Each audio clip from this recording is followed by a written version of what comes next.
Excellenties, Ihre Excellenties, meneer de burgemeester van Amstelveen, beste museumdirecteur Jan Verschoon, ja, en geachte dames en heren.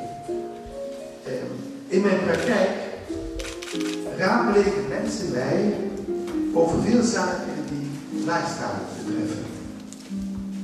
De oude vormelijkheid voldoet niet meer en die vinden we vaak burgerlijk en onvrij.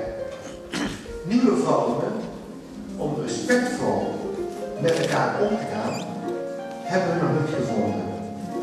In die overgangstijd, daar bevinden we ons. Lifestyle is voor iedereen belangrijk. Ik schreef daarover dus een boek, Je Lifestyle van Hart en Ziel, dat vandaag hier voorgesteld wordt.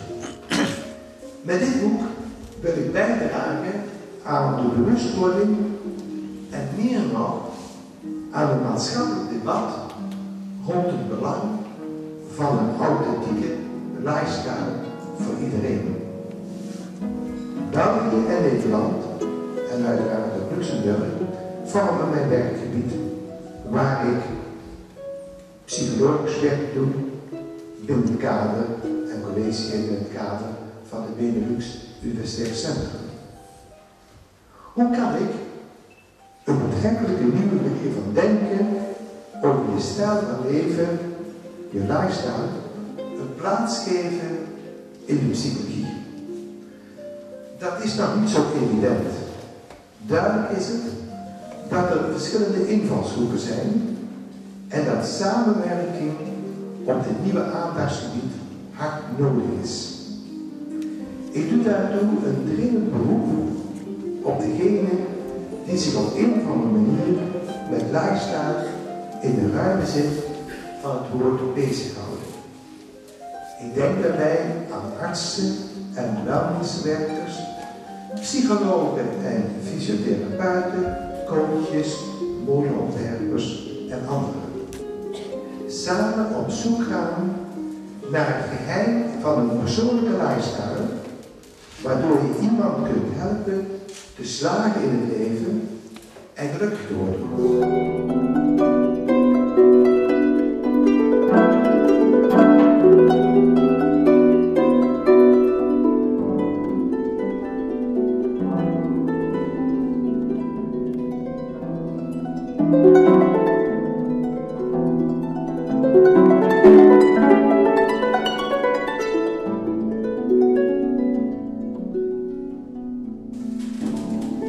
En nu is het voor mij een eer en genoegen om het eerste exemplaar dat vandaag in Nederland verschijnt te overhandigen aan de ambassadeur van België, zijn excellentie Frank Geerkens.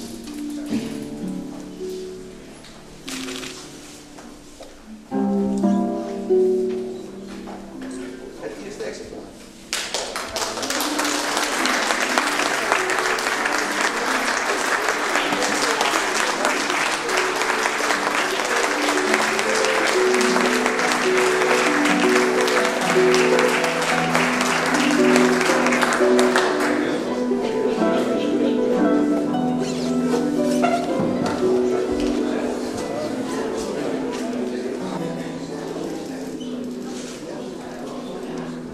Amen.